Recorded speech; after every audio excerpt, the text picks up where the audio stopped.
Legendary timepieces like Rolex and Patek Philippe are well loved and appreciated globally due to how recognizable and iconic they've become over the years.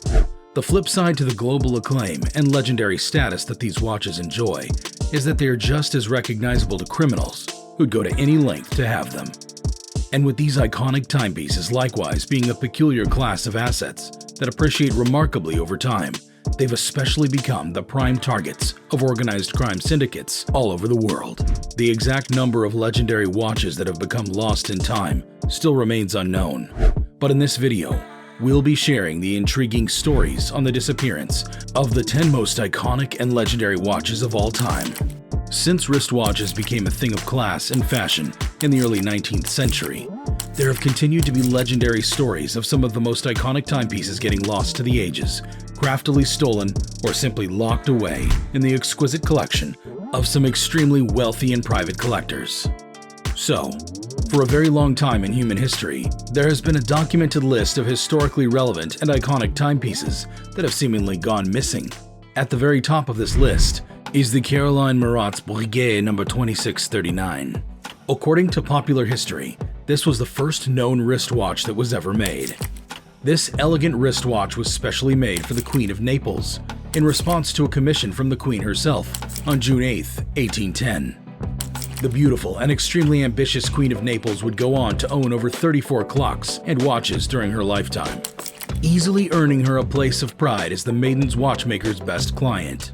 This historical timepiece remained within the royal family even after the Queen's death, and this situation remained so until 1855, when a direct descendant of the Queen sent it back for service and repair.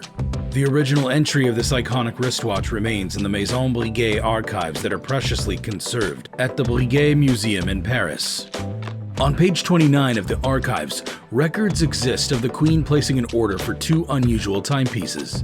The first being a grand complication carriage watch for the sum of 100 louis, and then a repeater watch with an attached bracelet at a cost of 5,000 francs. Upon manufacture, the Breguet No. 2639 had an exceptionally thin, oval repeater watch with complications, mounted on a wristlet of hair and gold thread. The watch would appear in a Breguet archives again in 1849, after it was sent in for repairs by Louise Murat, the fourth and last child of Joachim and Caroline Murat, and 10 years after its original owner had died. The trace of the watch in the Breguet archives was in 1855, after it was again brought in by Louise for service and repair. The watch, which would reportedly fetch tens of millions of dollars by present-day valuation, remains nowhere to be found, being unlisted in any public or private collection worldwide. When discussions arise about the most iconic wristwatch of the 20th century, no other wristwatch comes to mind except the Omega Speedmaster. One particular unit of this legendary timepiece was owned by Buzz Aldrin, and he wore it on the maiden mission to the moon. This watch has since been dubbed the Moon Watch, or the watch that made it to the moon. Aside from being involved in one of the most iconic moments in human history, the watch also stands out as an engineering masterpiece, literally raising the bar for mechanical watchmaking to a whole new height. When Aldrin returned back to Earth, he quickly sent the legendary timepiece to the National Air and Space Museum in Washington, D.C., just before heading out for the station to join his co-astronaut, Neil Armstrong. Unfortunately, the watch was stolen en route, with the perpetrator possibly having no idea about the immense significance of the timepiece. The Speedmaster has yet to be recovered to this very day, and its disappearance remains yet another unsolved watch mystery. Next on our list is a watch that took 44 whole years to build. The legendary and iconic Marie Antoinette's Breguet pocket watch. While this legendary timepiece is not missing anymore, a secret admirer of the ill-fated French monarch, Queen Marie Antoinette, had reportedly ordered a Breguet timepiece in 1783 as a gift for the Queen, who was said to be fascinated with the horological creations of Abraham Louis Breguet. The watch, which Breguet himself named the Queen, had a unique design that featured 23 complications, 823 parts, and was only completed in 1827. That's well over 2 decades after Marie Antoinette, for whom it was originally intended, had been gruesomely murdered alongside her husband in one of the most high-profile casualties of the French Revolution.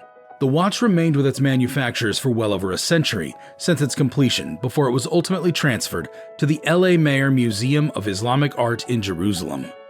However, in 1983, and in one of the most high-profile jewelry heists of all time, the pocket watch mysteriously vanished from its spot where it had been on display for decades. Many years later, the famous watch brand the Swatch Group would go on to make an exact replica of the Queen. But only a few months from its official unveiling in 2006, the original design made by Breguet would mysteriously reappear again, wrapped in newspaper in a Tel Aviv home in 2005. It has since been returned to its rightful place at the museum and remains one of the most expensive timepieces ever made. Legendary wristwatches have always belonged to some of the most iconic personalities in history, and that was likewise the case with John Lennon's Patek Philippe. John Lennon was a key member of the legendary and most popular musical group of the 20th century, the Beatles. His partner, Yoko Ono, had reportedly bought the musical icon a Patek Philippe $24.99 for his 40th birthday in 1980. Lennon was likewise photographed wearing this spectacular timepiece just a few months before his assassination. The watch, which has a timeless calendar chronograph, was one of the world's most sought-after watches in the 1950s through the 1980s due to its rarity. Only 349 pieces of the 2,499 were ever produced, with this further making it one of the most desirable and most valuable timepieces on the planet. Many collectors at the time very publicly asserted that they'd give anything to own one unit of the iconic timepiece themselves. Following Lennon's death, the watch was never found among his belongings, and its location remains unknown today. Well over 4 decades later, the iconic timepiece would be worth millions of dollars today, with one of its units auctioning for around $4 million as recently as 2018. Many of history's most powerful political figures, famous or infamous, have also shown great liking for some of the most legendary wristwatches ever made. One in particular was a lifelong Rolex fan, former Cuban communist leader Fidel Castro. Castro, during his 50-year reign as Cuba's revolutionary leader, developed a strong liking for Rolex and owned a couple of the brand's most iconic timepieces. In a number of his photographs available to the public, Castro was seen donning at least 3 different exquisite Rolex watches.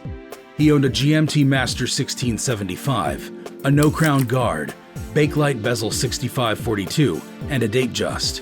But since his death in 2016, the whereabouts of his very rare and legendary watches have remained largely unknown, but speculations have remained rife that they'd been sold off in a private auction by members of his family. Pablo Picasso's collection. The famous artist had a very high taste in exotic timepieces, and he owned wristwatches from the most iconic watchmakers.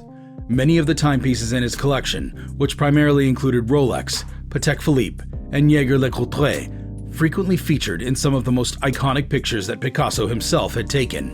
Most prominent were his Jaeger LeCoultre Master Triple Calendar in 18K rose gold, a Rolex GMT Master 2, and a Patek Philippe Reference 2497. Like some of his most revered paintings, these exquisite timepieces that once belonged to Picasso have been lost to the ages since his death in 1973. Sporting stars and icons are likewise a great fan of legendary timepieces and have also been victims of lost or stolen wristwatches as well. Rafael Nadal's Richard Mille. The tennis superstar is a big fan of the exquisite Richard Mille brand, ultimately landing an endorsement deal with the brand. During a 2008 match at the Rogers Cup in Toronto, Nadal lost his first custom-made Richard Mille after it went missing from the locker room. The bespoke timepiece was worth $525,000 and was unfortunately never recovered. At the French Open in 2012, the tennis star's $380,000 RM027 tourbillon went missing from his 5-star hotel room. The watch would, however, not be lost for long, as it was soon discovered that one of the hotel's barmen had stolen the watch after he used his access badge to sneak into Nadal's suite as he slept. This time, the tennis icon was lucky and escaped suffering a similar fate to 2008. President Johnson's Rolex Day Date. There were many presidents in America's history that adored and wore Rolexes before President Johnson, but it was Johnson who inspired the name President for Rolex's Day Date flagship model. This flagship model was also named President in reference to its hidden clasp style of bracelet that was unique to it.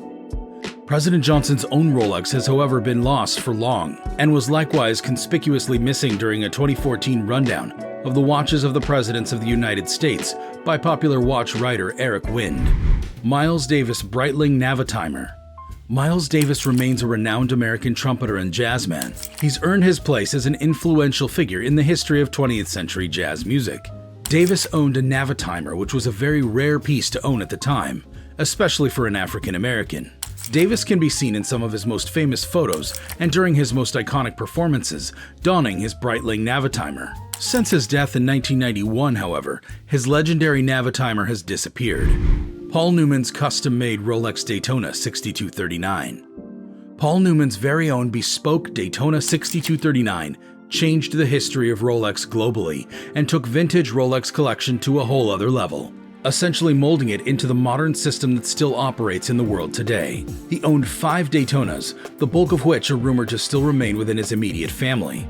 There are likewise reports of some of Newman's original Rolexes being lost and never to be found again. Newman also owned a special piece, which became famously known as the Holy Grail of luxury watches. This legendary timepiece sold on auction for $17.8 million in 2017.